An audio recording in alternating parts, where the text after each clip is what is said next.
So we've got the Yesnaby Division 2. So you've got the Arcadia Red Bulls 149 against Warner's Bay Goonies 198. So a good one there. EK Colts 267 against the Yorkshire Finns 218.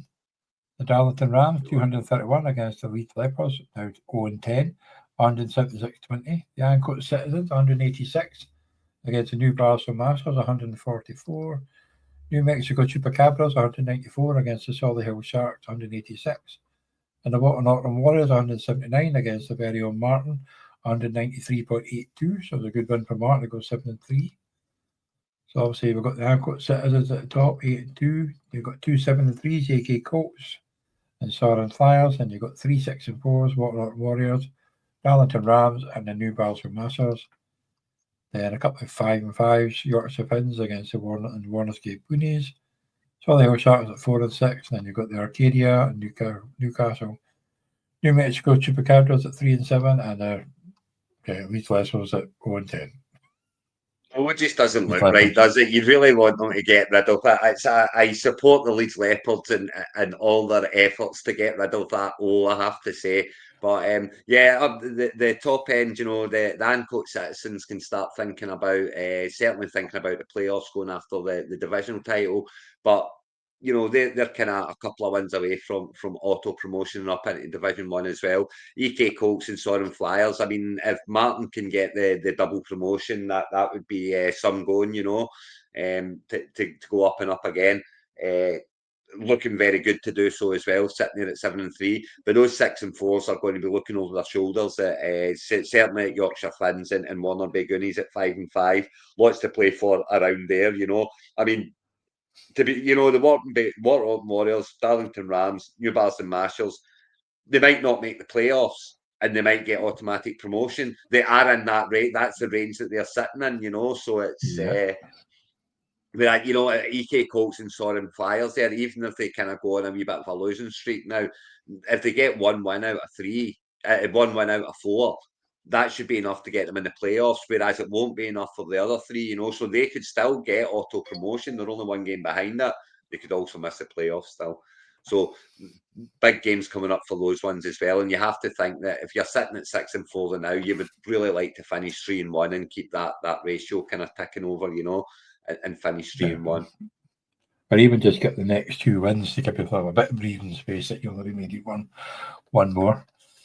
So who's playing who this week then? There you go. You got a 5-5 against a 5-5. The Warner Bay Goonies against the Yorkshire Finns. You got the Darlington Rams up against. Yeah, that's a lose and go home. Warner Bay Goonies and Yorkshire Finns is a lose and go home effort. I love those types of games at this stage of the season. I have to say that they're very interesting. Then you got the Darlington Rams up against the Arcadia Red Bulls. You'd imagine hopefully Darlington Rams will get up to number 7. You got the New Barstow Masters against the EK Colts, 6-4 against 7-3. Leeds Lepers up against the New Mexico Chupacabras. So yeah, come on, we'll have a wee look and see that team in a minute, see who's set it. Then you've got the Ancoats Citizens against the Soren Flyers, so obviously it's a big one as well.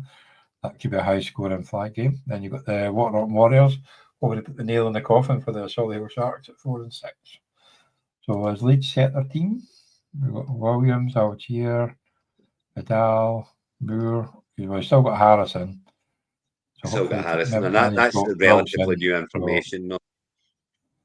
And Gary Wilson now an IR. So yeah, I mean AJ Brown's just been such a you can see there why. It's Harrison's not done overly much. He's got Jones to bring in. He's got Higgins to bring in. They're very playable. So. If he gets Sosa in the hit, then he can get his first win.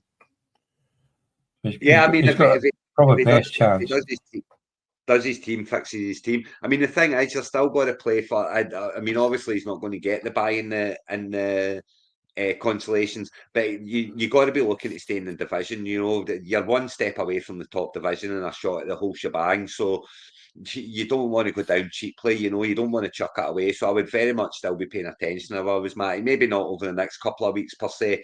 But from week 15 onwards, it's massive for him. It's massive for them all. Big game for Martin as well. If he loses this one, he might be just looking over his shoulder a little bit.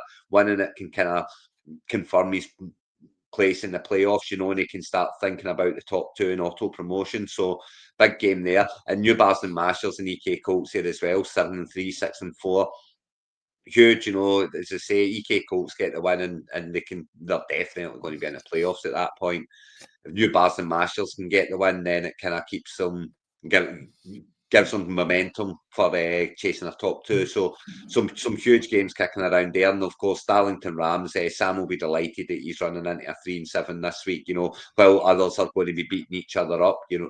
Others around them are going to all be beating each other up. So yeah, big week for Sam as well. Because again, though, as much as I said before, and it is like if Martin can find a win against the 8-2 Ancoat Citizens, it's not just a win; it's the confidence that brings. It's it re-energizes you to kick you on because you've beat that team above you and you're now looking really good. But there's the flip side of that. There's the opposite side of that.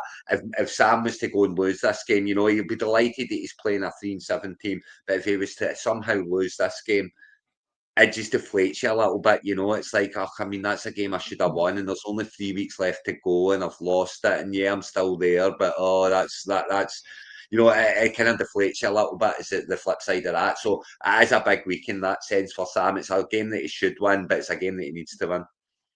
Well, I'm pretty sure that he started off really well, then he went for a slump, and he's on a 3-game win streak. I think he's like win 3, lose 6, win 3. So, win 3, lose 4, win 3. So he's on a run. But like I say, they get the win. New Barstow beats the Colts. Sorens beats the Ancoats. There's like 5 teams within 1 point, 1 game at the top. So then that gives you, it's crazy how close this is going to be at the top of the table as well. Bottom, not so much, but I'd love to see Leeds Hyper sort their team. Sorry, Barnville, but win a game just before they get there, just to get that one. Because that's the longest losing streak is 10, remember, because Edinburgh Thunderbirds won their 11th game in the first year. That's right. So it'd be good to see Matty get that and not have the worst start in OrkneyBowl history. Let's see how he gets on. Let's see how he gets on. He's certainly got a good chance. He's playing a 3-7, so he's got. If he's going to get that elusive win, it's this is as good a chance as any. Definitely, and give you a bit of a booster before you might have to play them again in the playoffs. Yeah. So yeah, that's that, and you've got them. You know that you can beat them because you did do not so long ago. So yeah, it can make a big difference as well.